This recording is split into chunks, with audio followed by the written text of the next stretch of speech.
स्वागत है आपका एक और नए वन शॉट के साथ में। ये चौथी यूनिट है और मेरी पूरी कोशिश है आज चौथी, पांचवी, छठी कम से कम 3 वीडियोस और अपलोड करते हैं और कल फिजिक्स को हम लोग खत्म कर देंगे भाई। ठीक है, तो जिन लोगों के भी डिस्क्रिप्टिव पेपर है, ये पूरी सीरीज अगर आप देख लेते हो, इसके बाहर पेपर नहीं आएगा भाई। चलो शुरू करते हैं। सबसे अच्छा, हाँ, जिन लोगों के ऑब्जेक्टिव भी पेपर है वो भी मत घबराना, मार्च के अंदर अंदर ही ये सारा कलेश हम खत्म करने वाले हैं भैया। ये जो है अपना, ये जो अपनी यूनिट नंबर 4 है, इसका नाम है थ्योरी ऑफ रेडिएशन। ठीक, तो रेडिएशन मतलब क्या होता है? रेडिएशन का मतलब होता है विकिरण। देखो ध्यान से मेरी बात को समझो, जैसे ऊष्मा है, ठीक, तो जो ऊष्मा एक जगह से दूसरी जगह जाती है वो 3 तरीके से जा सकती है, चालन, संवहन और विकिरण। विकिरण क्या होता है? जहां पर जो सोर्स है वो वहीं रहे, जो भैया लेने वाला है वो भी वहीं रहे, बीच में कोई आना जाना ना हो। जैसे सूर्य अपनी जगह पे है, हम लोग अपनी जगह पे हैं, कभी सूर्य हमें धूप देने नहीं आता, कभी हम सूर्य के पास धूप लेने नहीं जाते, यानी दोनों अपनी अपनी जगह पे ना, जो स्रोत है और जो श्रोता है दोनों अपनी अपनी जगह पे हैं। बाकायदा वहां से ऊष्मा ऊर्जा आ रही है और हम लोगों तक पहुंच रही है, तो इस विधि को ही हम लोग रेडिएशन कहते हैं, यानी विकिरण कहते हैं भाई। ठीक है, तो इसमें सबसे पहले जो छोटे छोटे क्वेश्चंस बन सकते हैं, एमिसिव पावर क्या है? तो एमिट करना मतलब क्या होता है? उत्सर्जन करना। जैसे हम लोग मान लिया पसीना निकले तो पसीने का क्या होगा? उत्सर्जन होगा। उल्टी आ गई तो उल्टी का क्या होगा? उत्सर्जन होगा। तो उत्सर्जन मतलब एमिसिव पावर क्या होती है भाई? तो सरल लैंग्वेज में हमने लिखा है कि किसी एमिटिंग बॉडी, कोई भी ऐसी बॉडी जो एमिट कर रही है, के यूनिट एरिया, एरिया समझते हो, क्षेत्रफल, यानी अगर मान लेना क्षेत्रफल क्या होता है? लंबाई गुणे चौड़ाई। तो 1 मीटर लंबाई ले लें, 1 मीटर चौड़ाई ले लें, यानी अगर यूनिट का मतलब हो गया 1 मीटर स्क्वायर क्षेत्रफल है, से पर सेकेंड, हर 1 सेकेंड में जितना रेडिएशन एमिट होगा उसे ही हम लोग क्या कहेंगे? एमिसिव पावर कहेंगे।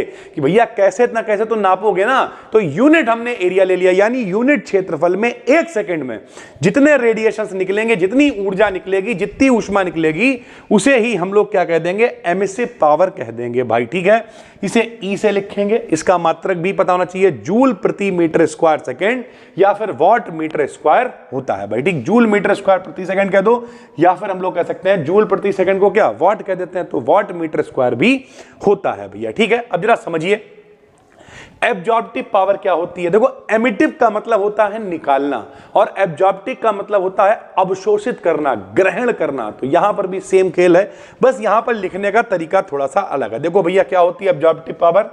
सरफेस पर एब्जॉर्ब रेडिएशन, यानी कोई मान लिया, जैसे समझो यार, मान लिया हम हैं, ठीक, हमें किसी ने ला के दिए 10 लड्डू, तो लड्डू हमें टोटल कितने मिले? 10, लेकिन हमने खाए कितने? खाए मान लिया हमने 1 या 2 खाए, तो वही है सरफेस पर एब्जॉर्ब रेडिएशन, यानी खाए कितने, एब्जॉर्ब कितना किया, उसे ऊपर लिखा है।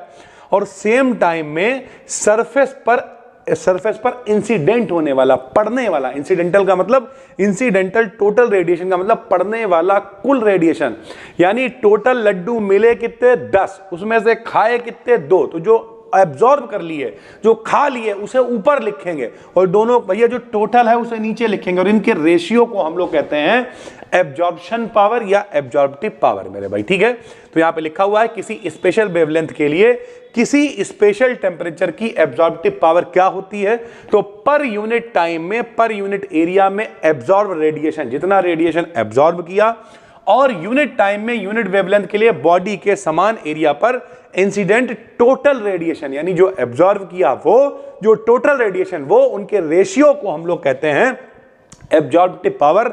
लिखते हैं हम लोग कैपिटल ए से मेरे भाई। ठीक है, तो ये इसका आप फार्मूला लिख दोगे भाई। उसके बाद एक शॉर्ट में हमने यहां पर आपको बताया, जब सरफेस पर रेडिएशन परपेंडिकुलर इंसिडेंट हो, परपेंडिकुलर समझते हो आप, लंबवत 90 डिग्री के कोण पर, यानी एक कोई सरफेस है, इस पे 90 डिग्री के कोण पर अगर रेडिएशन पड़ रहा होता है, तब सरफेस पर प्रेशर को प्रेशर ऑफ रेडिएशन कहते हैं। तो अगर आपसे शॉर्ट में पूछ ले 2 नंबर में, प्रेशर ऑफ रेडिएशन क्या होता है? तो सरफेस है, अगर उस पर परपेंडिकुलर रेडिएशन पड़ रहा है तो उसे हम लोग कहते हैं प्रेशर ऑफ रेडिएशन भाई। ठीक है, ये पूरी यूनिट मोस्ट इंपॉर्टेंट है भाई, हम आगे से पूरा कनेक्ट कर रहे हैं, सब पहले से पढ़ा रखा है, पूरी वीडियो को देख डालिए, इसके बाहर इस यूनिट से पेपर में कुछ भी नहीं आया। Of law for black body radiation, हम लोग पिछले एक डेरिवेशन पूरा कर चुके हैं और आपको पता है किरचॉफ लॉ क्या होता है और ब्लैक बॉडी क्या होती है। ब्लैक बॉडी को हिंदी में कहते हैं आदर्श कृष्णिका। जो काला रंग होता है मेरे भाई, उसे हम लोग आदर्श कृष्णिका या ब्लैक बॉडी मान लेते हैं, ऐसा माना जाता है कि सबसे ज्यादा प्रकाश को, हीट को एब्जॉर्ब करती है ब्लैक बॉडी और एमिट भी, यानी एक अच्छी एब्जॉर्बर भी होती है, अवशोषण मतलब कर लेती है और उत्सर्जन, देखो जो पसीने का क्या हो रहा है, उत्सर्जन हो रहा है, तो उत्सर्जन भी करती है।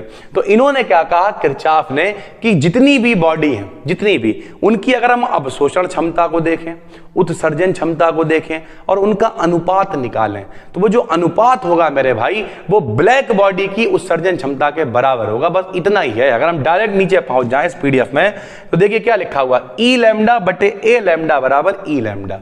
ई लैम्डा क्या है, किसी भी बॉडी की एमिशन पावर है, यानी उत्सर्जन क्षमता है।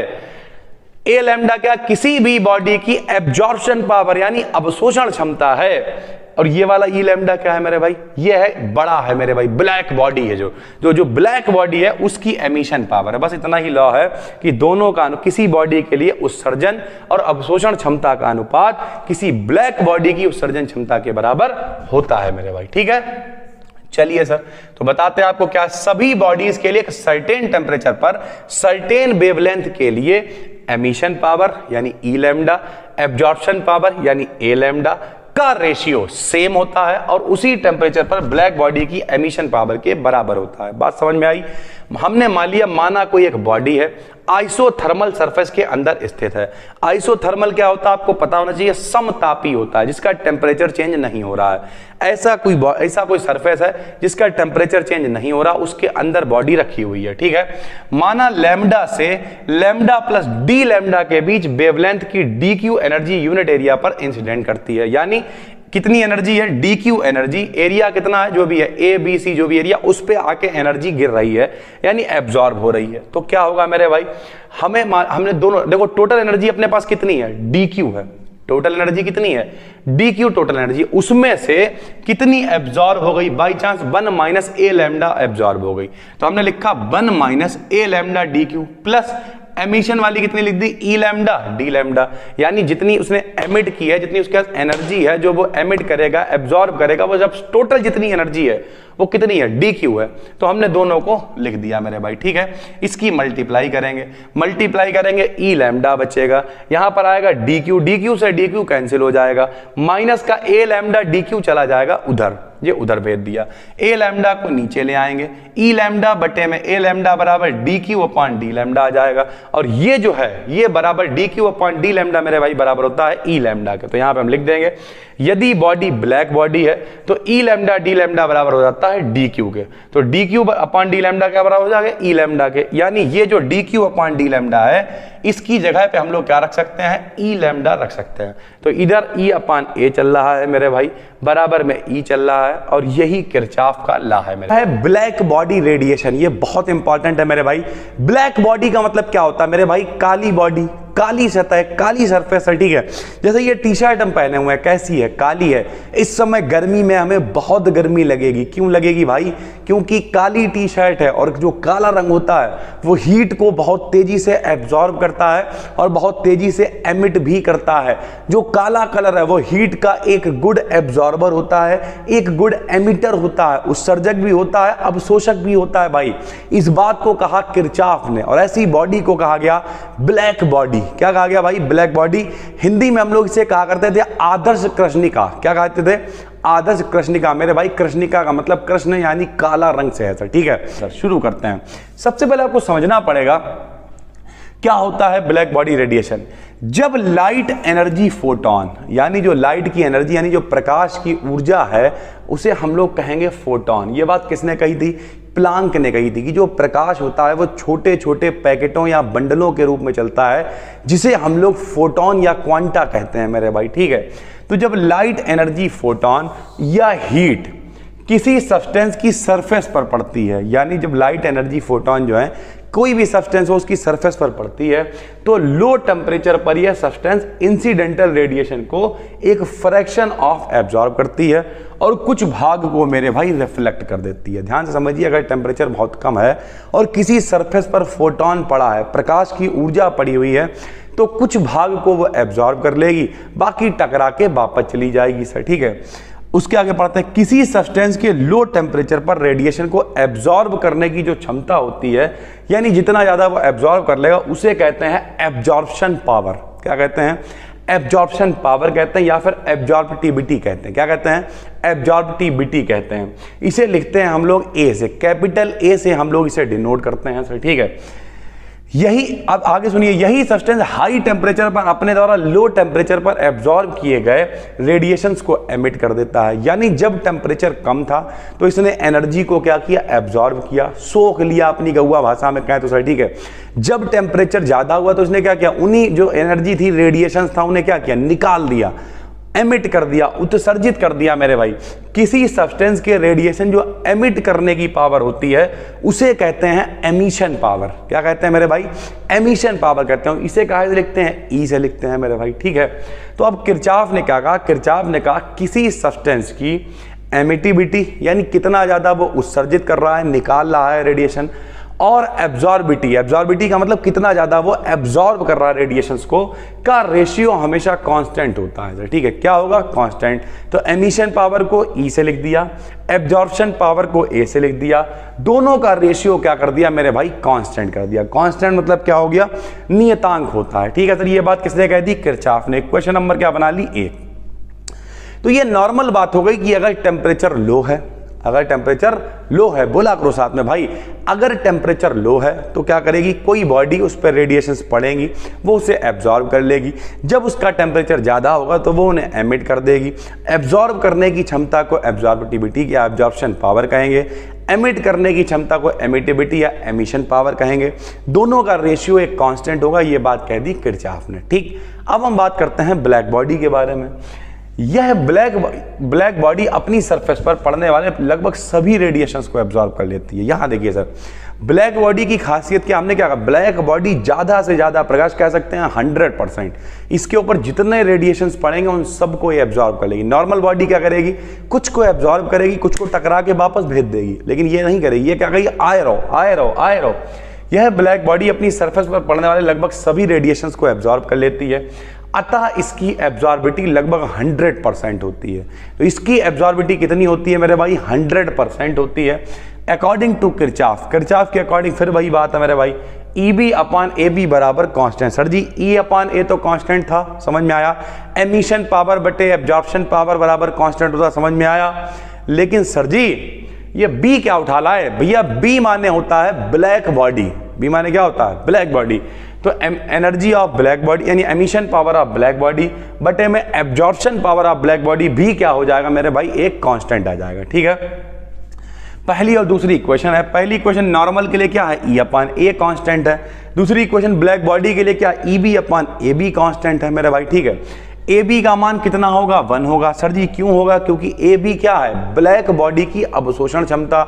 और किरचॉफ ने क्या कहा मेरे भाई कि जो एक ब्लैक बॉडी है, परफेक्टली ब्लैक बॉडी है, वो जितना प्रकाश आएगा 100% एब्जॉर्ब कर लेगी। उसे आप 100% कहो या 1 कहो, एक ही बात होती है। तो यानी AB की वैल्यू हो जाएगी मेरे भाई 1, ठीक। AB की वैल्यू हमने 1 रख दी। AB की वैल्यू कितनी रख दी? 1 रख दी, ठीक है। तो यहाँ पे नीचे 1 आ गया, तो E अपान A का मान EB आ गया। A को उधर भेज दे रहा है, तो E का मान आ गया A इंटू EB, ठीक है। अब ये A क्या है? ये नॉर्मल है, ध्यान से समझिएगा। AB का मान 1 है, A का मान 1 नहीं है। क्यों? क्योंकि A नॉर्मल बॉडी के लिए है। यहाँ पे लिख के थोड़ा सा हम आपको समझाते हैं तो और अच्छे से समझ में आएगा। यहाँ देखिए सर, AB क्या है? AB है ब्लैक बॉडी रेडिएशन के लिए एब्जॉर्प्शन पावर। अब ब्लैक बॉडी क्या करेगी? अपने ऊपर 100% प्रकाश पड़ेगा और 100% प्रकाश को अवशोषित कर लेगी, यानी इसकी वैल्यू कितनी होगी? 1 होगी। लेकिन जो नॉर्मल बॉडी है, जो नॉर्मल बॉडी है जिसके लिए हमने A मान रखा है, वो पूरे प्रकाश को थोड़ी एब्जॉर्ब कर लेगी। तो उसके लिए A का मान क्या? 1 से कम होगा। वो 70% एब्जॉर्ब कर सकती है, 60 कर सकती है, 50 कर सकती है, तो वैल्यू उसकी 1 से कम होगी। तो हमने लिख दिया A का मान क्या है? 1 से कम है। और जब A का मान 1 से कम है मेरे भाई, मान लिया 1/2 है, तो 2 को इधर भेज दो, तो EV का मान क्या हो जाएगा? 2E, यानी दुगना हो जाएगा। इसका मतलब EV का मान होगा ज्यादा, किससे मेरे भाई? कैपिटल E से। यानी ब्लैक बॉडी का जो एमिशन भी होगा वो नॉर्मल वाले से ज्यादा होगा। जहां जहां पे B यूज किया है वो ब्लैक बॉडी के लिए है, यहाँ पे कुछ नहीं यूज किया वो नॉर्मल बॉडी के लिए है सर, ठीक है। तो यानी उत्सर्जन भी ब्लैक बॉडी ज्यादा करेगी, अतः किसी ब्लैक बॉडी सब्सटेंस से अधिक होती, अतः किसी ब्लैक बॉडी की एमिटिविटी किसी दूसरे सब्सटेंस से अधिक होती है। सरल भाषा में कहें तो ब्लैक बॉडी एब्जॉर्ब भी अंधाधुंध करती है और एमिट भी अंधाधुंध करती है सर, ठीक है। हम लोग जब पढ़ा करते थे GF कॉलेज में सर, ठीक है, जो लोग यहीं से होंगे बताइएगा, इंस्टाग्राम पे टैग करना भाई, BD सर्च करना और बताना हमें या मैसेज करना, पढ़ेंगे। काफ़ी एक्टिव है इस समय इवेंट के चलते सर, ठीक है। और रियलिटी ये है कि जब हम लोग आज GF कॉलेज में एक डार्क रूम था तो हम लोग को ले जाया गया डार्क रूम में, क्या होगा भाई, तो डार्क रूम में क्या था, पूरा कमरा ब्लैक पुता हुआ था। हमने भाई क्यों ब्लैक क्यों पोता गया भाई, तो वहाँ पे लाइट वाले जो ऑप्टिक्स वाले थे वो प्रैक्टिकल करवाए जा रहे थे, तो उसमें दिखना चाहिए, प्रतिबिंब बनता हुआ, लाइट आ रही है, टकरा रही है, प्रतिबिंब इमेजेस बन रही हैं, ये सारी चीज़ें वहाँ पे दिखाई जा रही थी। तो पूरा कमरा ब्लैक होती, सारी लाइटें बंद, जो थोड़ी बहुत लाइट इधर उधर से आ भी रही थी वो ब्लैक दीवारें उसे ऑब्जर्व कर ले रही थी। हम खुद चाहते हैं इस तरीके का एक कमरा बनाना सर, ठीक है, हमने ऊपर एक कमरा छोड़ रखा है और हम चाहते हैं उस कमरे को हम पूरा ब्लैक करवाएंगे। लेकिन हमारे जो घर वाले हैं उन्हें पता चल गया कि इनने काला कमरा पुतवाया है, समझ लो वो जो है इतना दुखी करेंगे, ठीक है, कहेंगे अब तुम जो क्या नया नया रमल बना रहे हो, इस चक्कर में वो पड़ा हुआ है ऐसे ही होल्ड पे। लेकिन रियलिटी है मेरे भाई, कमरा अगर ब्लैक कलर, इसीलिए जैसे ये क्लास है, इस क्लास में येलो कलर है सर, ठीक है, तो ये खिल के आ रहा है, अगर लाइट नहीं भी होती है तो एक चमक आएगी। अभी हम इसे काला पुतवा देते हैं तो पहले तो एक निगेटिविटी आती है, क्यों, क्योंकि रेडिएशंस आ ही नहीं रही हैं, प्रकाश आ ही नहीं रहा, बैठे हुए, तो ये सारी चीज़ें हो जाती हैं सर, ठीक है। तो अतः किसी ब्लैक बॉडी सब्सटेंस से एमिशन पावर भी सबसे ज़्यादा होती है। तो अर्थात ब्लैक बॉडी जो है वो बेस्ट एब्जॉर्बर भी होता है और बेस्ट एमिटर भी होता है। यानी एक काली बॉडी जो है, एक कृष्णिका जो है, आदर्श कृष्णिका, वो अच्छा एब्जॉर्बर भी है, अच्छा एमिटर भी है सर, ठीक है। ब्लैक बॉडी विजिबल रेंज के लगभग सभी फोटॉन्स को एमिट करती है। यानी विजिबल रेंज क्या होती है हमने आपको बता रखा है, कई सारी रेंज होती है मेरे भाई प्रकाश की भी, सब हम लोगों को नहीं दिखती हैं। अल्ट्रावायलेट हम लोग नहीं देख सकते, इंफ्रारेड हम लोग नहीं देख सकते, एक्स रेज हम लोग नहीं देख सकते। कभी हाथ टूटा होगा, आप एक्सरे कराने का होगा, आपको दिखा, फोटो खिंच गया, उन्होंने दे दिया, लेकिन रियलिटी है कभी आपने रेस को पढ़ते हुए देखा, नहीं देखा। लेकिन हम लोगों को जो प्रकाश दिखाई दे रहा है ये विजिबल प्रकाश है। कौन सा है विजिबल, इसकी जो रेंज होती है मेरे भाई वो होती है 4000 से 8000। कितनी होती है बताइए सर, 4000 एंगस्ट्रॉम से 8000 एंगस्ट्रॉम मेरे भाई होती है, ठीक है सर। तो ये काफ़ी इंपॉर्टेंट चीज़ें हैं जो आपको पता होना चाहिए। कौन सी लाइट है, विजिबल लाइट होती है जो हम लोगों को दिखाई देती है, मतलब दृश्य प्रकाश होता है, ठीक है सर। तो सभी फोटॉन्स, यानी ब्लैक बॉडी विजिबल रेंज के लगभग सभी फोटॉन्स को एमिट करती है। ब्लैक बॉडी के द्वारा जो उत्सर्जित रेडिएशंस होते हैं वो कॉन्टिन्यूअस स्पेक्ट्रम देते हैं। कॉन्टिन्यूअस मतलब लगातार, सतत स्पेक्ट्रम। स्पेक्ट्रम की जब भी कभी बात हो, समझ लेना कोई ग्रुप की बात करी जा रही है सर, ठीक है। स्पेक्ट्रम आपने सुना होगा, हाई स्कूल में पढ़ रखा होगा, स्पेक्ट्रम क्या, विवग्योर, बैजानी, हप्पी नाला, फिर हाइड्रोजन स्पेक्ट्रम सुन रखा है, लाइमन, बामर, पास्चन, ब्रैकेनफोर्ड। तो स्पेक्ट्रम की जब भी कभी बात की जाए, सतत स्पेक्ट्रम मतलब कॉन्टिन्यूअस, लगातार सर, ठीक है। हाई टेम्परेचर पर किसी ब्लैक बॉडी के द्वारा एमिट होने वाले रेडिएशन को ब्लैक बॉडी रेडिएशन कहते हैं। तो पूरा जो हम लोग आज का टॉपिक था ये ब्लैक बॉडी रेडिएशन। तो ओवरऑल आखिरी में हमारी समझ में आया कि ब्लैक बॉडी रेडिएशन क्या है, कि जब टेम्परेचर बहुत ज़्यादा होगा, पहले तो कम पे आइए, जब टेम्परेचर बहुत कम होगा तो ब्लैक बॉडी क्या करेगी, लगभग सारे प्रकाश को एब्जॉर्व कर लेगी, 100% प्रकाश को एब्जॉर्व कर लेगी। बाकी बॉडीज होंगी वो 100% नहीं कर पाएंगी, वो कुछ एब्जॉर्व करेंगी, कुछ रिफ्लेक्ट करके वापस छोड़ देंगी। लेकिन जो ब्लैक बॉडी होगी वो 100% प्रकाश को एब्जॉर्व कर लेगी। जब टेम्परेचर बहुत ज़्यादा होगा तो फिर वो एमिट करना शुरू करेगी, एमिट करना शुरू करेगी, और जब एमिट करना शुरू करेगी तो जो रेडिएशन निकलेगा उसे ही हम लोग कहेंगे मेरे भाई ब्लैक बॉडी रेडिएशन। और अगर आपका पेपर बाई चांस रिटन वाला आ रहा है, हम गारंटी ले रहे हैं आपका लॉन्ग पक्का करवा के जाएगा मेरे भाई, सेकेंड सेमेस्टर वाले और फाइनल ईयर वाले दोनों लोग बहुत कायदे से। इसलिए ये वीडियो आपको चैनल पे भी दिखेगी, बाकी कोर्स में जो लोग देख रहे हैं अच्छी बात है सर, ठीक है। सबसे पहले यहां पे लिखा हुआ है प्लांक्स लॉ, ठीक मेरे भाई। प्लांक का लॉ क्या होता है जरा समझिए। प्लांक एक व्यक्ति हैं, एक वैज्ञानिक हैं, जिन्होंने कहा जो प्रकाश है वो छोटे छोटे पैकेटों या बंडलों की फॉर्म में चलता है। ध्यान से समझिएगा कि जो प्रकाश है वो छोटे छोटे पैकेटों या बंडलों की फॉर्म में चलता है। एक बंडल को कहते हैं मेरे भाई फोटोन। क्या कहते हैं, फोटोन, या फिर कहते हैं क्वांटा। क्या कहते हैं, क्वांटा कहते हैं मेरे भाई। तो एक बंडल को फोटोन या क्वांटा कहते हैं। ये बात किसने कही, प्लांक ने कही। और इसके आधार पर हम लोग कई सारे, वीन का लॉ क्या है, रेले जीन्स का लॉ क्या है, ये सारे निकालेंगे और ये लॉन्ग में 101% आएगा मेरे भाई, ठीक है। चलिए सर, तो 1981 में प्लांक ने क्वांटम थ्योरी को प्रस्तुत किया। क्या थी इनकी क्वांटम थ्योरी, और यह माना कि ब्लैक बॉडी की बॉल्स के मॉलिक्यूल्स ऑसिलेटर्स के समान व्यवहार करते हैं। यानी कोई अगर ब्लैक बॉडी है तो जो उसकी दीवार है उसके जो मॉलिक्यूल हैं वो एज अ ऑसिलेटर काम करेंगे। क्या बताया इन्होंने, तथा प्रत्येक ऑसिलेटर की अपनी खुद की एक फ्रीक्वेंसी होती है। भाई मेरे भाई ऑसिलेटर का मतलब ही क्या होता है, जो ऑसिलेट करे, जो कंपन करे। फ्रीक्वेंसी क्या होती है बताओ, एक सेकंड में जितने कंपन, जितने वाइब्रेशन होते हैं उसी को तो फ्रीक्वेंसी कहते हैं मेरे भाई, जिसे आप आवृत्ति कहते थे। तो प्रत्येक ऑसिलेटर की अपनी फ्रीक्वेंसी होती है। यह ऑसिलेटर ब्लैक बॉडी की कैविटी में इलेक्ट्रोमैग्नेटिक रेडिएशंस का एमिशन करते हैं। यानी ये ऑसिलेटर भी क्या करते हैं, इनके अंदर से लगातार इलेक्ट्रोमैग्नेटिक रेडिएशन निकलते रहते हैं और एब्जॉर्ब भी करते हैं। इस प्रकार एक बैलेंस्ड कंडीशन प्रोड्यूस की जाती है। मॉलिक्यूलर ऑसिलेटर्स के संबंध में प्लांक ने 2 कल्पनाएं दी। यानी कुल मिला के पहले इन्होंने बताई थोड़ी चीजें और फिर इन्होंने परिकल्पनाएं दी हैं। क्या वो परिकल्पनाएं हैं, जरा सुनिए। पहली परिकल्पना है ऑसिलेटर्स की एनर्जी E बराबर Nhν ही हो सकती है। इसका क्या मतलब है मेरे भाई, Nhν का मतलब क्या, अगर आप n का मान 1 रखोगे तो इसका मतलब एनर्जी कितनी हो सकती है, hν हो सकती है। 2 रख दो सर, 2hν हो सकती है, 3hν हो सकती है, 4hν हो सकती है। लेकिन इसके बीच में कह दो 3.5hν, 4.5hν, ये नहीं हो सकती है।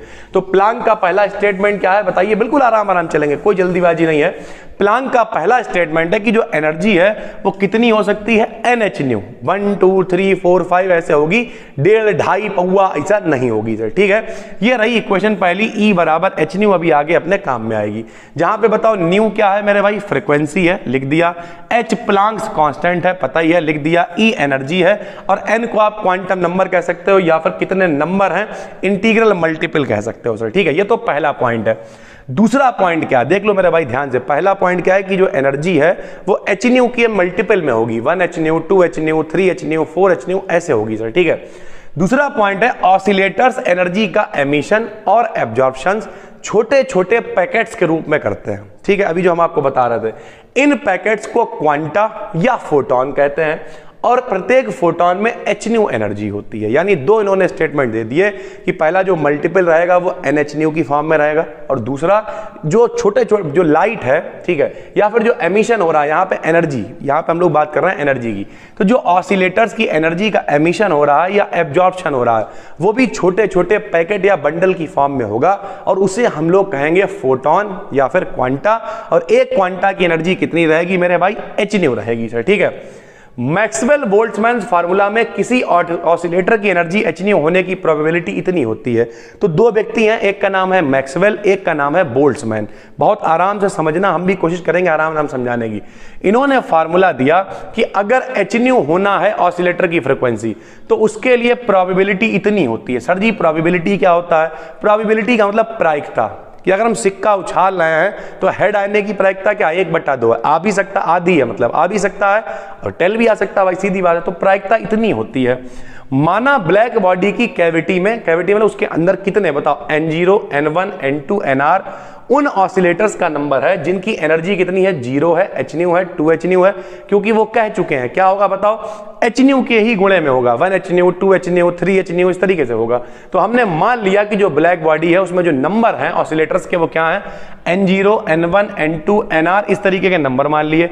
उनकी एनर्जी हमने N0 वाले के लिए 0 रख दोगे, n का मान लीजिए सर, समझाते हैं क्या होना चाहिए बताओ, Nhν होना चाहिए। अगर हम N0 के लिए निकाल रहे हैं इसका मान 0 रख देंगे तो ये पूरा मेरे भाई क्या हो जाएगा, 0 हो जाएगा सर। 1 रख देंगे तो क्या हो जाएगा, hν हो जाएगा। 2 रख देंगे तो क्या हो जाएगा, 2hν हो जाएगा। यानी इस तरीके से हम लोग मान रखेंगे। R रख देंगे तो क्या हो जाएगा सर, Rhν हो जाएगा। तब Rhν वाले ऑसिलेटर्स का नंबर Nr निम्न होगा। तो R वाले के लिए जो मैक्सवेल बोल्ट्जमैन का पूरा फार्मूला है, प्रोबेबिलिटी है, उसके आधार पर इस तरीके से नंबर निकल के आएगा और वो नंबर क्या होगा, इस इक्वेशन की फॉर्म में लिखा जाएगा। Nr बराबर होगा N0 e की पावर माइनस का Rhν अपॉन kT। ठीक भाई, यानी अगर इस तरीके का सिनेरियो है, ये ऑसिलेटर्स हैं, ये उनका नंबर है, तब उसके लिए जो इक्वेशन होगी वो इस फॉर्म में आएगी। और इक्वेशन क्या होगी, Nr बराबर N0 e की पावर माइनस का Rhν अपॉन kT। कुछ लोग सोच रहे हो सर जी मैक्सवेल बोल्ट्जमैन वो सब प्रूव करके बताओ। मेरे भाई फिर ये डेरिवेशन बहुत लंबे होते चले जाएंगे। अभी यही पहले बहुत लंबा है, तो यहाँ पे हम लोग डायरेक्ट उस फार्मूले को यूज कर रहे हैं। ठीक है, तथा ऑसिलेटर्स की कुल संख्या n है, तो हम सबको जोड़ेंगे। कैसे, देखिए क्या करेंगे। सबसे पहले हमने लिखा n बराबर N0, पहले कितना है N0 plus N1 plus N2 plus N3 ऐसे चलेगा ना, सबको जोड़ेंगे। यहां पे देखिए कितने नंबर है बताओ, N0 N1 N2 N3 NR, ऐसे ही तो है मेरे भाई। तो हम जब टोटल नंबर n लिखेंगे तो पहला कौन हो गया N0, दूसरा कौन होगा N1, N1 का मान कितना होगा N0 e की पावर माइनस का hν अपॉन kT, फिर क्या होगा N2, N2 का मान में 2 पावर ले जाएंगे, देखो पहले में 1 है, N2 में 2 पावर, N0 e की पावर माइनस का 2hν अपॉन kT, ऐसे 3hν अपॉन kT, ऐसे 4hν upon kT plus dash dash dash चलता रहेगा, हमने लगा दिया सर, ठीक है।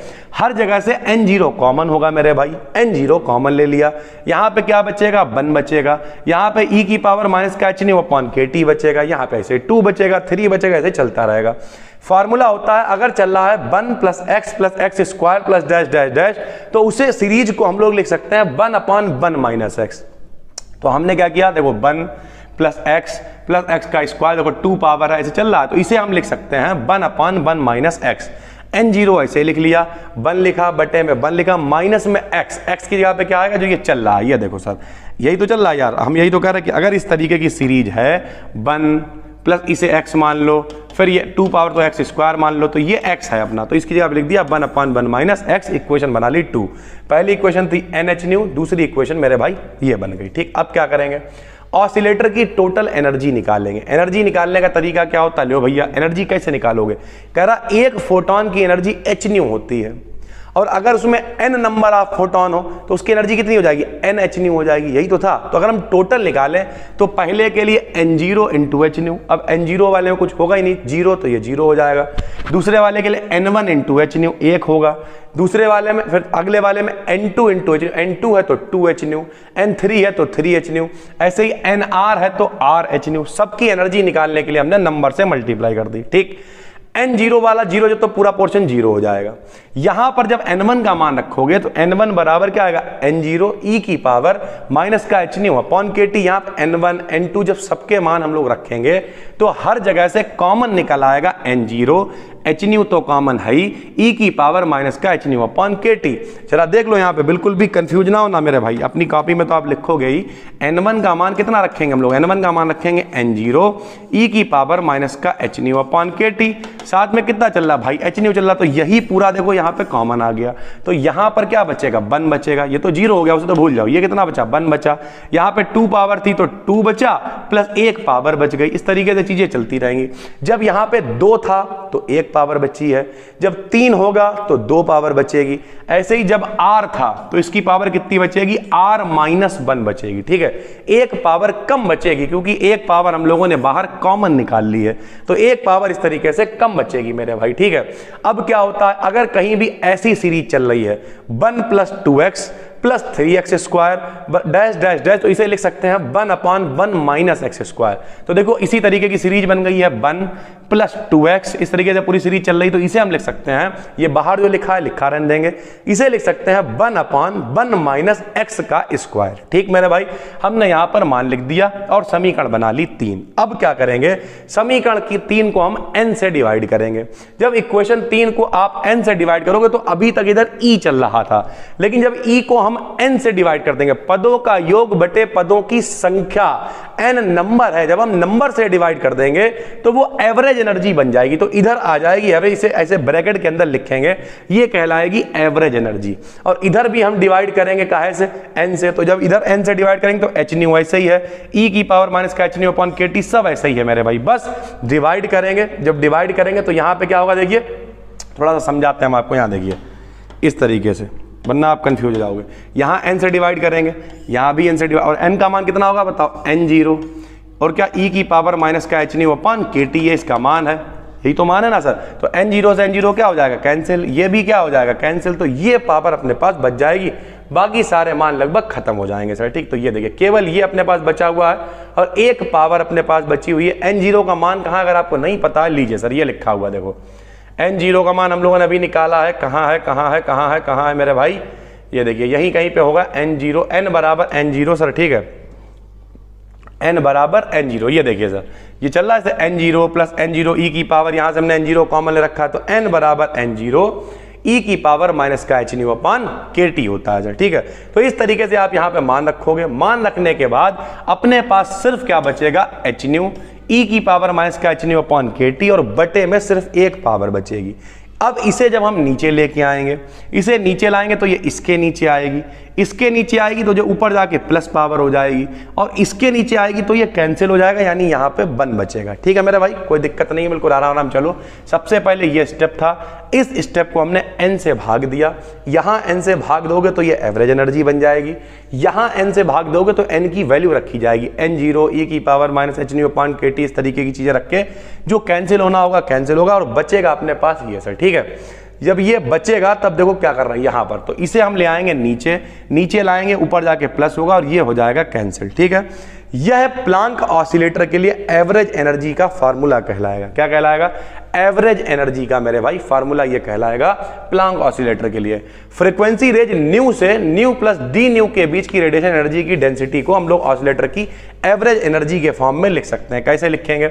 अगर हम उसे एवरेज एनर्जी की फॉर्म में लिखें डेंसिटी को, तो लिखेंगे E nu D nu, frequency के टर्म में लिख रहे हैं, बराबर 8 pi nu square D nu upon C की पावर 3, साथ में आ जाती है एवरेज एनर्जी। यही हमने यहाँ पे लिख रखा है। क्या लिख रखा बताइए? फ्रीक्वेंसी रेंज न्यू से लेकर न्यू प्लस डी न्यू के बीच रेडिएशन एनर्जी की डेंसिटी ऑसिलेटर की एवरेज एनर्जी से निम्न तरीके से कनेक्ट करते हैं। तो भैया इसकी जो रेडिएशन एनर्जी की डेंसिटी है वो एवरेज एनर्जी से ऐसे कनेक्ट होगी, ये फार्मूला होता है। ई बार का मान हम लोग निकाल चुके हैं ऊपर। कहाँ निकाला सर? ये देखिए, ई बार का मान ये निकल के आया, एच न्यू अपॉन ये पूरा इंतजाम, तो हमने ई बार का मान यहाँ पे रख दिया सर। ठीक है, ई बार कह लो या ब्रैकेट के अंदर जो ई है उसे रख दिया हमने सर। ठीक है, तो इस तरीके से हमने मान रख दिया, यहाँ पे मान रखा, जो कैंसिल हो रहा था उसे कैंसिल कर दिया और अपने पास निकल के आ गया ई न्यू डी न्यू बराबर 8 pi H nu cube D nu upon C की पावर 3 ई की power H nu upon K T minus 1, इतनी वैल्यू बच जाएगी। इसे बना लिया इक्वेशन नंबर 5। ठीक भाई, हम लोग जानते हैं न्यू बराबर सी अपॉन लैम्डा होता है, फ्रीक्वेंसी और वेवलेंथ में रिलेशन। अगर इसे डिफरेंशियल की फॉर्म में लिखेंगे तो डी न्यू बराबर आएगा माइनस का सी तो कांस्टेंट है और यहाँ आ जाएगा 1 अपॉन एक्स का होता है माइनस का 1 अपॉन एक्स स्क्वायर, तो आएगा माइनस का C D lambda upon lambda square. D lambda का मान निकाल लिया, यहाँ पे न्यू की जगह न्यू का मान, डी लैम्डा की जगह डी लैम्डा का मान रख देंगे। न्यू का मान सी अपॉन लैम्डा है, रख दिया। ऐसे ही न्यू का मान यहाँ भी चल रहा होगा कहीं, देखिए न्यू का मान सी अपॉन लैम्डा है, रख दिया। डी न्यू का मान माइनस का C D lambda upon lambda square है, रख दिया। जो कैंसिल होना था कट गया, फाइनल अपने पास ये बचेगा ई लैम्डा डी लैम्डा बराबर, इधर सर जी न्यू था लैम्डा क्यों बना दिया? क्योंकि अब हमने न्यू को लैम्डा में कन्वर्ट कर लिया है मेरे भाई। तो इधर भी ई लैम्डा डी लैम्डा बराबर 8 पाई एच सी बटे में लैम्डा की पावर 5 1 अपॉन ये इंतजाम बचेगा और इसे इक्वेशन 5 और 6 फ्रीक्वेंसी के टर्म में और वेवलेंथ के टर्म में प्लांक का फार्मूला है। ये जो अपने पास प्रूव होकर आया है मेरे भाई, ये है प्लांक का फार्मूला। ध्यान से हर आदमी समझे, बिल्कुल आसान है और ये बहुत इंपॉर्टेंट है मेरे भाई, बहुत ज्यादा, मतलब हद से ज्यादा इंपॉर्टेंट। सबसे पहले प्लांक ने 2 स्टेटमेंट दिए। ठीक है, स्टेटमेंट दिया, पहला स्टेटमेंट था क्या कि जो एनर्जी रहेगी वो इस तरीके से रहेगी इंटीग्रल मल्टीपल में। दूसरा स्टेटमेंट क्या था मेरे भाई कि पैकेट्स की फॉर्म में चलेंगे। हमने मान लिया ऑसिलेटर में बहुत सारी चीजें हैं, बहुत सारी कैविटी में चीजें उपस्थित हैं, N0 N1 N2 सबको मान लिया। NR का मान इतना हो जाएगा, नंबर मतलब इतना हो जाएगा, टोटल नंबर निकालेंगे, सबको जोड़ दिया हमने। जोड़ने के बाद N0 हमने कॉमन ले लिया, जो बचा उसे लिखा रहने दिया, समीकरण बना ली n बराबर N0। ये देखिए n का मान कितना, यही दिखाना चाह रहे थे, n का मान कितना N0 1 अपॉन 1 माइनस ई की पावर माइनस का H nu upon K T होता है। ध्यान से देख लो मेरे भाई, अभी बीच में थोड़ा सा मान नहीं ढूंढने से मिल रहा है। n का मान कितना N0 बटे में 1 माइनस का ई की पावर माइनस का H nu upon K T, n का मान ये है। अब देखना आप, ये हमने मान बना लिया, सारे मान रखे, हल किया, यहाँ पे डिवाइडिंग फ्रॉम n। अब यहाँ पे देखिए दिखाते हैं n का मान कितना है, ये देखो बताओ n का मान ये कितना है, N0 बटे में 1 माइनस, यहाँ पे हम देखिए लिख रहे हैं, बताइए सर, यहाँ पे देखिए लिखे N0 बटे में 1 माइनस ई की पावर माइनस का H nu upon K T, इसे भाग देना हमने। देखिए n का मान कितना है बताओ, N0 उसके बाद बटे में 1 माइनस ई की पावर माइनस का H nu upon K T, ये मान है मेरा भाई। देखो N0 से N0 क्या हो जाएगा, कैंसिल। तीसरा टर्म कहाँ जाएगा, ऊपर, यानी इस वाले एक टर्म से ये वाला टर्म क्या हो जाएगा, कैंसिल। सिर्फ ये एक टर्म बचेगा और सिर्फ ये एक टर्म बचेगा, यही तो बचा था। देखो एक ये टर्म बचा हुआ है और नीचे सिर्फ ये टर्म बचा, यानी कुल मिला के हमने यहाँ पे N0 का n से भाग दिया और n का मान रख दिया। ठीक है, मान रख दिया, हल किया, उसे हमने कन्वर्ट किया, रिलेशन बनाया, न्यू की फॉर्म में लेके आए और अपने पास फाइनली निकल के आ गया प्लांक का फार्मूला। ठीक, अब जब वेवलेंथ बहुत कम होगी तो इसका मान जो है 1 से बहुत ज़्यादा होगा। अगर मान 1 से बहुत ज़्यादा है, जरा देखिए सर, अगर इसका मान 1 से बहुत ज़्यादा है तो 1 को छोड़ देंगे क्योंकि 1 मान बहुत कम है, तो 1 का मान हम देंगे छोड़। ये देखो 1 का मान हमने छोड़ दिया यहाँ पर लोअर में, 1 का मान छोड़ दिया, ये ऊपर जाके माइनस हो जाएगा और ये कहलाएगा वीन्स लॉ। क्या कहलाएगा? Wien's law. लेकिन अगर वेवलेंथ बहुत ज़्यादा है तब इसका मान कितना हो जाएगा? 1 प्लस एक्स, क्योंकि e की पावर x की जब सीरीज खोलते हैं तो इस तरीके से ही चलती 1 प्लस एक्स करके, तो यहां पर क्या हो जाएगा? इसका मान 1 प्लस ये जो चल रहा है hc अपान, अगर मान बहुत ज्यादा तो इतना मान होगा, इतना मान रख दोगे आप, 1 से 1 कैंसिल हो जाएगा, तब जो फॉर्मूला बनेगा ये कहलाएगा रेले जीन्स लॉ। क्या कहलाएगा? Rayleigh Jeans law. यानी जितना कठिन आप समझ रहे हो उतना है नहीं, बिल्कुल आराम आराम हम लेके आए हैं, सारे मान रखते चले आओगे, 2-3 बार आप प्रैक्टिस करोगे, बहुत आराम से आप कर लोगे। This is Rayleigh Jeans law. ठीक है, कभी कभी क्या कह देता है, derive the Rayleigh Jeans law and Wien's law from Planck's radiation law. Planck's radiation law की फॉर्म में हमें रेले जीन्स लॉ को प्रूव करना है। जरा देखिए यहां पे कैसे। अब देखिए हमने उसे भी प्लांक, अभी 1 मिनट रुक जाओ, कंफ्यूज मत होना, हमने यहां पे क्या निकाला बताओ? प्लांक्स रेडिएशन लॉ ही निकाला है, इससे हमने वीन्स लॉ ही निकाला है, रेले जीन्स लॉ ही निकाला। इतना ही आप छोड़ सकते हो, कोई दिक्कत नहीं है। लेकिन अगर वो पूछ लेगा मेरे भाई आपसे वेवलेंथ के टर्म में, तो according to Planck's radiation law wavelength के टर्म में ये इतना होता है, u लैम्डा डी लैम्डा बराबर 8 पाई hc अपान लैम्डा की पावर 5, मतलब इस तरीके से। हायर फ्रीक्वेंसी के लिए इसकी वैल्यू 1 से फिर ज्यादा रख देंगे, ज्यादा रख देंगे तो इसे 1 को छोड़ सकते हैं क्योंकि इसका मान ज्यादा है, इस तरीके से मान रखेंगे और ये एक क्वेश्चन बनाएंगे। 8 पाई hc को a मान लेंगे, hc अपान लैम्डा को b मान लेंगे और ये एक क्वेश्चन बन के आएगी जो कहलाएगी वीन्स लॉ। क्या कहलाएगी? Wien's law. ऐसे ही हायर फ्रीक्वेंसी के लिए अगर लेंगे, हायर वेवलेंथ के लिए, तो इसकी वैल्यू 1 से कम हो जाएगी, e की पावर, तो इसका मान फिर बिल्कुल वैसे 1 प्लस hc अपान लैम्डा kt के बराबर मान रखेंगे, ये आएगा रेले जीन्स लॉ। ये वेवलेंथ के टर्म में है, जो ऊपर निकाला है वो फ्रीक्वेंसी के टर्म में। एक बार हायर वेवलेंथ रख दी प्लांक के लॉ में, एक बार लोअर वेवलेंथ रख दी। ठीक है भाई, बहुत ज्यादा ये इंपॉर्टेंट है। अगर आपके पेपर होने वाले हैं, पर्ची बना लेना, खर्रा बना लेना, रट लेना, जो करना, लेकिन इसे पढ़ के जरूर जाना है। ठीक है, इसकी पीडीएफ आपको कहाँ मिलेगी? टेलीग्राम पे मिलेगी मेरे भाई। टेलीग्राम पे आप क्या सर्च करोगे? टेलीग्राम पे आप सर्च करोगे बी डिकेडियन बीएससी। ठीक है, स्टीफन बोल्ट्जमैन लॉ, ये बहुत इंपॉर्टेंट है मेरे भाई। अगर ये धोखे से फंस गया तो आपको 7.5 नंबर से लेके 15 नंबर तक दिला सकता है, बहुत इंपॉर्टेंट है, इसे आपको मन लगा के पढ़ना है मेरे भाई। ठीक है, तो क्या कहा स्टीफन ने, सुनिए। स्टीफन के अकॉर्डिंग किसी ब्लैक बॉडी के यूनिट एरिया से रेडिएशन के एमिशन का रेट उसके टेम्परेचर की 4th पावर के डायरेक्टली प्रोपोर्शनल होता है। पहले तो ब्लैक बॉडी क्या होती है सुनिए। ब्लैक बॉडी को हिंदी में कहते हैं आदर्श कृष्णिका। कोई भी वो बॉडी काली, देखो काला कलर क्या होता है? सबसे ज्यादा प्रकाश का सबसे अच्छा अवशोषक होता है। काला कलर प्रकाश को सबसे ज्यादा अवशोषित करता है और काला कलर ही एमीटर भी होता है, निकालता भी सबसे ज्यादा है। हम लोग जब पढ़ते थे जीएफ कॉलेज में तो वहां पर एक डार्क रूम था।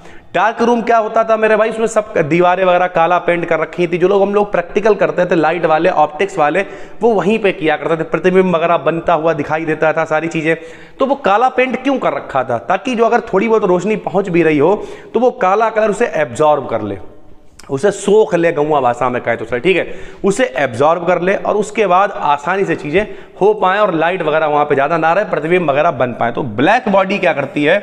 ये आदर्श कृष्णिका का काम करती है, ज्यादा से ज्यादा प्रकाश को एब्जॉर्ब कर लेती है। ठीक है भाई, के यूनिट एरिया, मानिए कोई भी ब्लैक बॉडी है, ठीक है, तो उसका यूनिट एरिया मतलब लंबाई ले ले रहा, चलो 1 मीटर, और चौड़ाई भी ले ले रहा 1 मीटर। तो अगर आपको इसका एरिया निकालना होगा तो क्या हो जाएगा? लंबाई गुणे चौड़ाई, यानी एरिया भी कितना हो जाएगा? 1 × 1, यानी कितना हो जाएगा सर? 1 मीटर ही एरिया हो जाएगा। तो अगर हम 1 मीटर लें एरिया, तो उससे जितनी रेडिएशन निकलेंगी सर, क्या निकलेंगी? रेडिएशन निकलेंगी। क्या निकलेंगी? रेडिएशन निकलेंगी। तो ये रेडिएशन किसके? जो टेम्परेचर होगा उसकी 4th पावर के डायरेक्टली प्रोपोर्शनल होंगी। मतलब क्या है?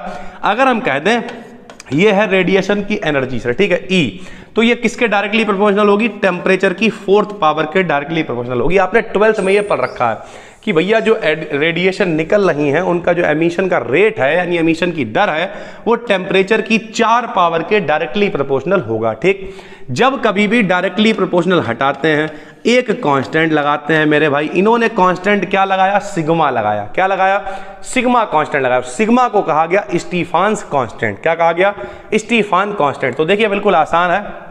क्या आसान है बताइए, कोई ब्लैक बॉडी है, उस ब्लैक बॉडी का यूनिट एरिया लिया है हमने, कितना लिया है, यूनिट एरिया लिया, मतलब लंबाई चौड़ाई एक रही होगी उसकी, ठीक है। उस एरिया से जितना एमिशन हो रहा है वो टेम्परेचर की 4th पावर के डायरेक्टली प्रोपोर्शनल है, ठीक। समानुपाती हटाया, एक नियतांक क्या लगा दिया, सिग्मा लगा दिया, फार्मूला बन गया E बराबर सिग्मा टी की पावर 4, E बराबर सिग्मा टी की पावर 4 बन गया, जहां सिग्मा क्या है, where sigma is Stefan constant, sigma क्या है मेरे भाई, स्टीफान कांस्टेंट है, ठीक है। अब क्या हुआ, एक और आदमी आया बोल्ट्जमैन, उन्होंने कहा मेरे भाई ये लॉ थोड़ा सा दिक्कत है, हम इसमें थोड़ा सा ऐड ऑन करने वाले हैं। बोल्ट्जमैन ने क्या कहा, परंतु यह लॉ किसी बॉडी के एटमॉस्फेयर के साथ टोटल एनर्जी लॉस में नहीं है। यानी अगर क्या है, मान लिया बॉडी है, ठीक है, जैसे हम हैं, अब समझिए सरल भाषा में, इस समय आप देख रहे होंगे बहुत गर्मी लग रही है हमें, क्यों लग रही है, क्योंकि हमारे शरीर का टेम्परेचर है कम, कितना है, मान लिया 37 है, 38 है, 40 है, जो भी कुछ होगा सर, 35 है डिग्री सेंटीग्रेड में बात कर रहे हैं। और बाहर का जो टेम्परेचर इस रूम का, क्योंकि यहाँ सुबह से ऑफलाइन क्लास चल रहा है तो यहाँ पे भीड़ बहुत रहती है सर, ठीक है। जब भीड़ रहती तो सारी चीज़ें यहाँ पे हैं, सारी चीज़ें हैं, लेकिन उसके बाद भी मेरे भाई गर्मी तो होगी ही ना, जब सारी चीज़ें हैं तो ओवरऑल क्या है। अब कुछ लोग कहते हैं सर जी एसी चला लीजिए, मेरे भाई जब तक एसी ठंडा करेगी तब तक मेरी वीडियो शूट हो जाएगी, फिर हमें अभी जाना है, तो ये कारण रहता है। लेकिन खैर ओवरऑल बात यह है कि अब क्या हो रहा है, ऊष्मा ज्यादा वाले भाग से कम वाले भाग की तरफ जा रही है, ठीक है। मतलब अब यहां पे क्या है, बाहर से मेरे शरीर के अंदर आ रही, तभी हमें गर्मी लग रही है।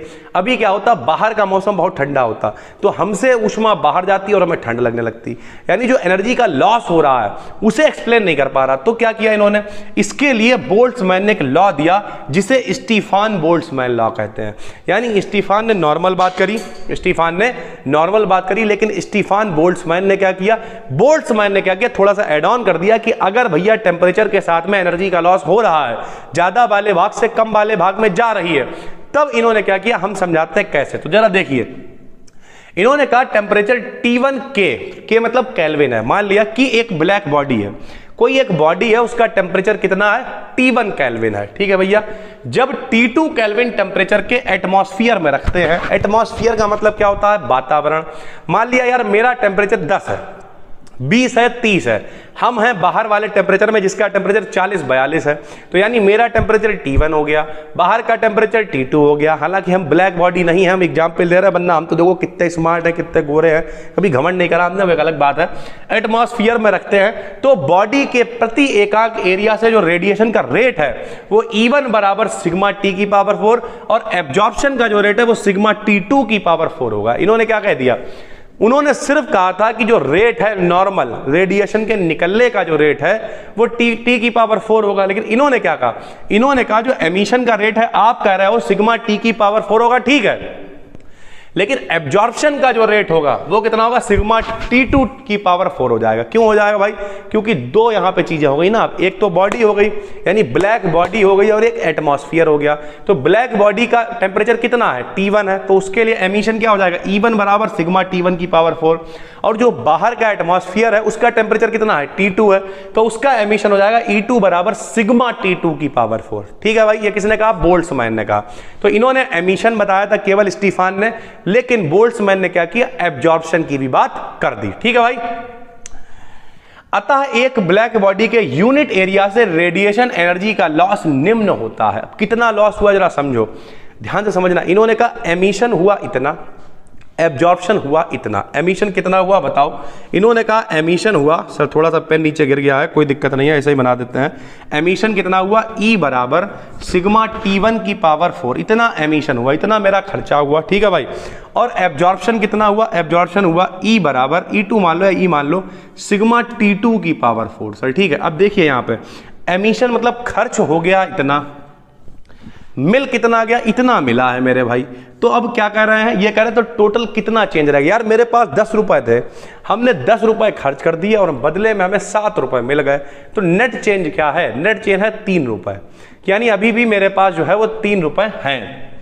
तो हमने क्या लिखा, अतः ब्लैक बॉडी का रेडिएशन जो एनर्जी का लॉस है वो निम्न होगा। कैसे निकालेंगे, जितना था T1 की पावर 4 और जितना मिला वो उसमें से घटा देंगे, तो E बराबर आ गया सिग्मा T1 की पावर 4 माइनस का T2 की पावर 4, सिग्मा हमने कॉमन ले लिया सर। ठीक है, तो ये बात किसने कहा, स्टीफान बोल्ट्जमैन ने कही है बात। ठीक, अब इसे प्रूव भी करना पड़ेगा, तो प्रूव करने के लिए हमने क्या लिया, एक भैया हमने कोई सिलेंडर ले लिया, माना कोई सिलेंडर है जिसकी जो वॉल्स हैं वो कैसी हैं, कंप्लीटली रिफ्लेक्ट करने वाली, यानी यहाँ से टकरा के चीज़ें वापस आ सकती हैं, तथा इसके अंदर एक कंप्लीटली रिफ्लेक्टेड पिस्टन लगा हुआ है, जो आपको पिस्टन पी से हमने दिखाया, ये पिस्टन लगा हुआ है। माना इसके अंदर एक रेडिएशन भरा है जिसका टेम्परेचर T है और एनर्जी डेंसिटी यानी ऊर्जा घनत्व U है। ठीक, ये मेरे भाई कोई सिलेंडर है, सिलेंडर के अंदर क्या है, पिस्टन है, पिस्टन को काहे से लिख दिया, P से लिख दिया।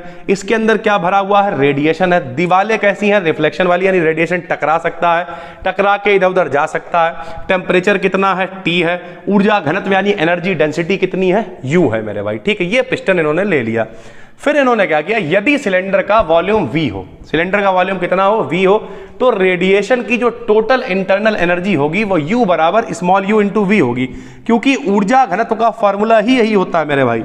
ऊर्जा घनत्व बराबर होता है एनर्जी अपॉन वॉल्यूम। तो हमने मान लिया ऊर्जा घनत्व इतना, तो अगर वॉल्यूम मान लें हम V, तो इसे जब इधर लेके आएंगे तो U बराबर क्या हो जाएगा, U इंटू V हो जाएगा मेरे भाई। ठीक है, तो हमने क्या किया, U का मान ले लिया, U इंटू V, और इक्वेशन नंबर हमने बना दी। हम आपको पीछे पढ़ा भी चुके हैं ऊष्मागतिकी का प्रथम नियम। क्या होता है ऊष्मागतिकी का प्रथम नियम, dQ बराबर होता है du प्लस डेल्टा W। हम लोग U की जगह पे क्या रख सकते हैं, U भी रख सकते हैं। ये देखो भाई, W बराबर क्या रख सकते हैं, PdV रख सकते हैं। क्यों रख सकते हैं, क्योंकि PdV क्या होता है, P मतलब दाब, V मतलब वॉल्यूम, प्रेशर वॉल्यूम एनर्जी होती है। ये तो किया गया कार्य ऊर्जा के बराबर मान लो, ऐसे याद कर लो सर। ठीक है, तो कार्य का मान PdV के बराबर होता है, U का मान UV के बराबर होता है, यानी दोनों अगर टोटल इंटरनल एनर्जी निकालोगे तो ऊर्जा घनत्व और वॉल्यूम के मल्टीपल के बराबर होगी। फायदा क्या होगा, ये मान दोनों हम यहां रख देंगे। मान रखा, देखना भैया क्या होगा, यहां पे देखिए सर, ये देखिए, तो यहां पे dQ था, dQ रख दिया, D चल रहा था, चलने दिया, U की जगह पे UV रख दिया, प्लस dW की जगह पे PdV रखा। लेकिन where pressure is radiation pressure, जहां पे P जो है वो रेडिएशन प्रेशर है, और रेडिएशन प्रेशर का मान होता है ऊर्जा घनत्व का 1/3, तो P की जगह पे हम U/3 रख देंगे, ये रेडिएशन प्रेशर का मान होता है। तो हमने यहाँ पे P की जगह पे 1/3U रख दिया, dV चल रहा था, dV चलने दिया, बिल्कुल आराम आराम चल रहा, कोई दिक्कत नहीं। dQ ऐसे आया, डिफरेंशिएशन करेंगे तो कैसे करेंगे, पहले को छोड़ा, U उतारा, दूसरे का करा dV, प्लस दूसरे को छोड़ा, पहले का करा du आया, प्लस 1/3 आया, U आया, dV आ गया। ठीक है मेरे भाई, कोई दिक्कत नहीं, dQ ऐसे रहेगा। अब हमने किया क्या, देखिए VDU था, VDU लिख दिया, यहाँ पे अकेला UDV, एक UDV है, यहाँ पर 1/3 UDV है, एक को 1/3 से जोड़ेंगे तो 3 1 कम 3 और 1 4/3 हो जाएंगे। तो ये वाला देखिए सर, देखिए ये वाला और ये वाला, ये कितना है, 1 है, ये कितना है, 1/3 है। तो जब आप 1 को 1/3 से जोड़ोगे, 3 1 कम 3 और 1 4/3 हो जाएगा, तो ये दोनों मिलके होगा 4/3। यहां पे आ गया मेरे भाई VDU, क्या आ गया, VDU आ गया। इसे हमने बना लिया इक्वेशन नंबर 2। ठीक है भाई, अब हमने क्या लिखा, यदि चेंज इन एंट्रोपी ds हो, यानी अगर एंट्रोपी में जो चेंज हो रहा है, एंट्रोपी क्या होती है, एंट्रोपी का मतलब मेरे भाई होता है कि डिसऑर्डर कितना है, मॉलिक्यूल जो गति कर रहे हैं। यहां क्लास में अगर 50 बच्चे बैठालते हैं, 100 बच्चे बैठालते हैं, 150 बच्चे बैठालते हैं, तो वो कितना ऑर्डर में बैठे होंगे, जितना ऑर्डर में बैठे होंगे उतनी एंट्रोपी कम होगी, जितना वो गदर काट रहे होंगे उतनी एंट्रोपी ज्यादा होगी मेरे भाई। ठीक है, तो एंट्रोपी होगी ज्यादा, तो हमने लिखा फ्रॉम सेकंड लॉ। दूसरा लॉ क्या कहता है, ds बराबर dQ/T होता है। ठीक है, तब हमने ds रख दिया, हमें dQ का मान चाहिए। जरा देखो, अभी हमने ऊपर मान निकाला, dQ का मान कितना, VDU प्लस 4/3 UDV, ये वाला मान हम यहां रखेंगे। देखो भैया, dQ/T, बटे में T और चल रहा है, तो dQ का मान रखा VDU, बटे में T था, T आ गया, 4UdV/3 बटे में T था, तो T आ गया मेरे भाई। ठीक है, एक और इक्वेशन बन गई। इससे क्या पता चल रहा कि जो S है वो U और V दोनों का फंक्शन है। कैसे पता चल रहा, देखो ds है, du है और dv, यानी S जो है वो किसका फंक्शन है, बताइए किसका फंक्शन है, S जो है वो du का भी फंक्शन है और S जो है वो v का भी फंक्शन है। यानी हम ऐसे लिख सकते हैं S is the function of u and v। तो हमने क्या किया, सारे लोग फिजिक्स वाले हैं, सेकंड सेमेस्टर में इतना समझ में आता होगा, S क्या है, फंक्शन है किसका, u और v का। जब फंक्शन होता है तो उसे कैसे लिख सकते हैं बताओ, जो टोटल डिफरेंशियल होगा S का ds, वो पहले वाले के पार्शियल डिफरेंशियल u के रिस्पेक्ट में del s upon del u into du plus del s upon del v into dv। एक बार v के साथ में लिखेंगे और एक बार u के साथ में लिखेंगे। अगर ये परफेक्ट डिफरेंशियल है, अगर ये दोनों का फंक्शन है u और v का, तो एक बार u के साथ में लिख दिया, एक बार हमने v के साथ में लिख दिया। ये क्या हो गई, इक्वेशन नंबर 5 हो गई। अपने पास पहले से चल रही थी मेरे भाई इक्वेशन नंबर 4। इक्वेशन नंबर 4 भी ds का मान है, इक्वेशन नंबर 5 भी ds का मान है। यहां पे ds का मान ये है, देखो v du upon T plus 4u upon T. यहां देखो du के साथ कौन चल रहा है, du के साथ चल रहा है v अपॉन टी। यहां dv के साथ कौन चल रहा है, 4u अपॉन 3d। यहां पे du के साथ है del S upon del U, तो du के साथ v अपॉन टी, du के साथ del S upon del U. तो दोनों की हम तुलना करेंगे, तो du तो तुलना में अलग हो गया, क्या बचा, v अपॉन टी का माना जाएगा del S upon del U. ऐसे 4u अपॉन 3t का माना जाएगा del S upon del v। ठीक है, लो भाई तुलना कर दी, del S upon del U का मान v अपॉन टी आ गया, del S upon del v का मान 4u अपॉन 3t आ गया मेरे भाई। ठीक है, अब हम क्या करेंगे, ds कंप्लीट डिफरेंशिएशन है। ठीक है, ds क्या है, एक कंप्लीट डिफरेंशियल है। क्यों कंप्लीट है, क्योंकि u का भी फंक्शन है, v का भी फंक्शन है। तो हम इसे लिख सकते हैं कि del two upon del S बटे डेल यू डेल v को लिख सकते हैं del two S upon del v del U, क्योंकि परफेक्ट डिफरेंशियल है।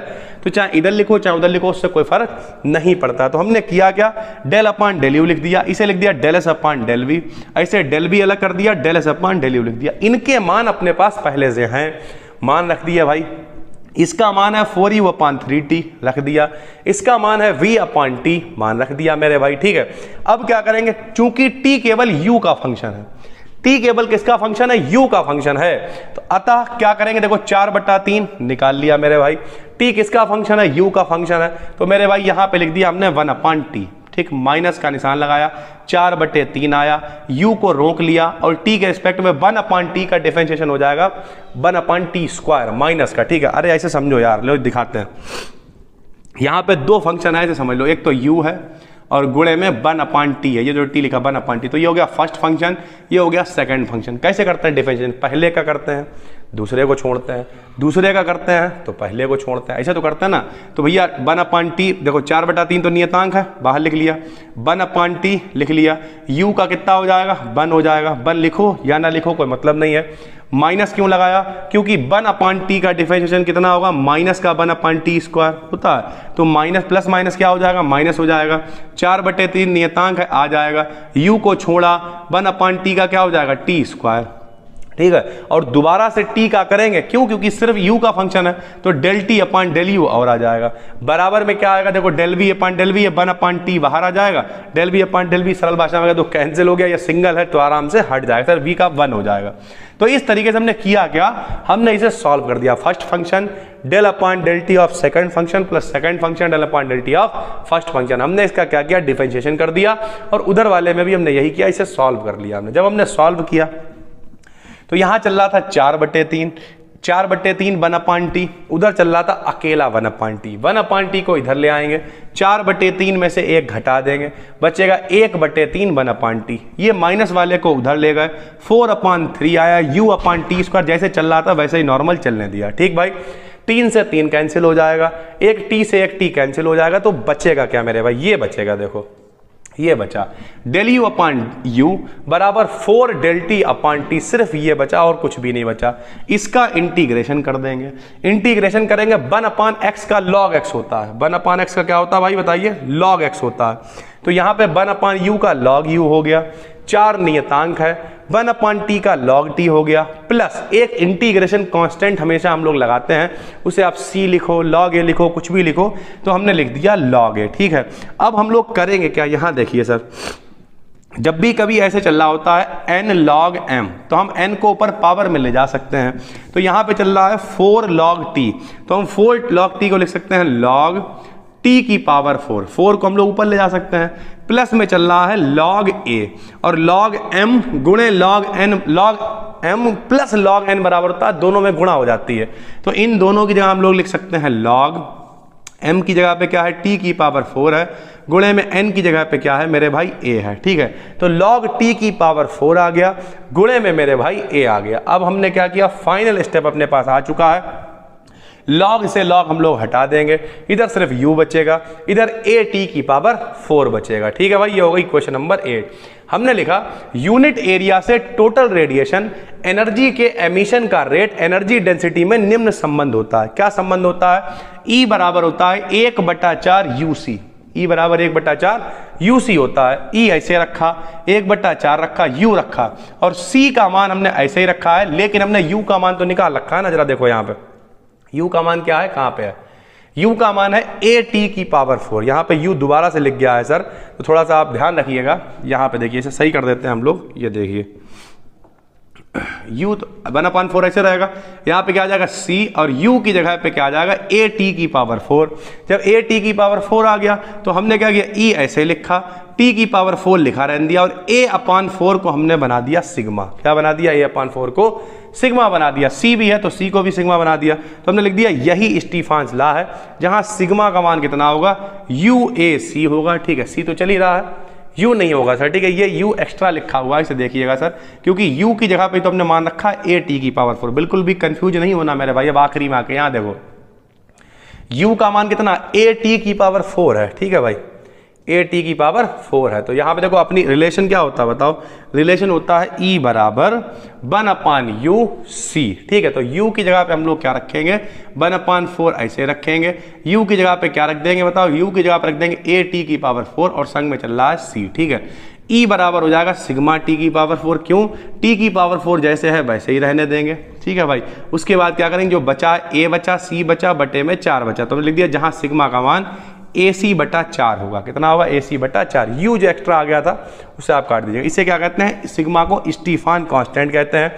फिर उसके बाद कंडीशन लगा देंगे कि अगर कोई ब्लैक बॉडी है जिसका टेम्परेचर T1 केल्विन है, कहीं ऐसी जगह पर रखी गई है जिसका टेम्परेचर T2 केल्विन है, तब जो रिजल्ट आएगा वो क्या आएगा, E बराबर भाई सिग्मा T1⁴ माइनस T2⁴। ये क्या है, ये स्टीफान बोल्ट्जमैन लॉ है मेरे भाई। ठीक है।